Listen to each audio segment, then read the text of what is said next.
I'm Brittany Johnson, and this is Looking Back, where we look back at what happened in East Idaho this week in history. There was an awful story that happened in 1916. A little girl accidentally shot and killed her brother.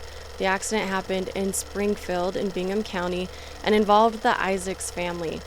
Mrs. Isaac, she needed to use a gun at her home, and it's not clear why, but afterwards she laid it down either on a dresser or a table, and Mrs. Isaac's daughter, it's not clear how old she was, but she saw the gun and she grabbed it.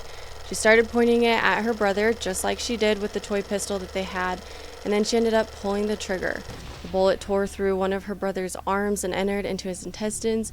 The dad immediately rushed his son to Blackfoot, where everything possible was done to save the child, but he ended up dying. He was the couple's only son. Now looking at 1951, a Rigby city worker, he collided head-on with the Christmas tree on Main Street. Whoops. Oliver Brager, he hit the tree early Sunday morning while he was driving to help repair a broken fire hydrant on Main Street.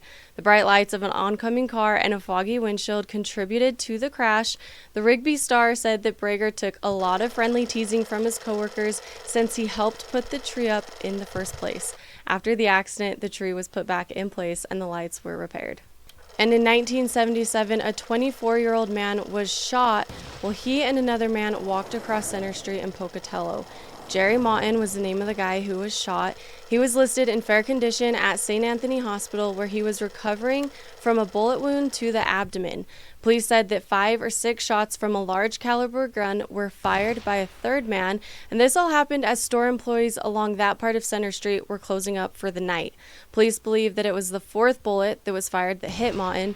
He was then partly carried and dragged east along Center Street by his companion for about 60 feet as both of them tried to escape the gunfire. This is a picture of Pocatello Police investigator Stephen Stewart on the right-hand side examining a trail of blood that ended in front of a shoe store. Witnesses, they said that 2 of 3 men seen leaving a local businesses minutes before the shooting started were the ones fired at.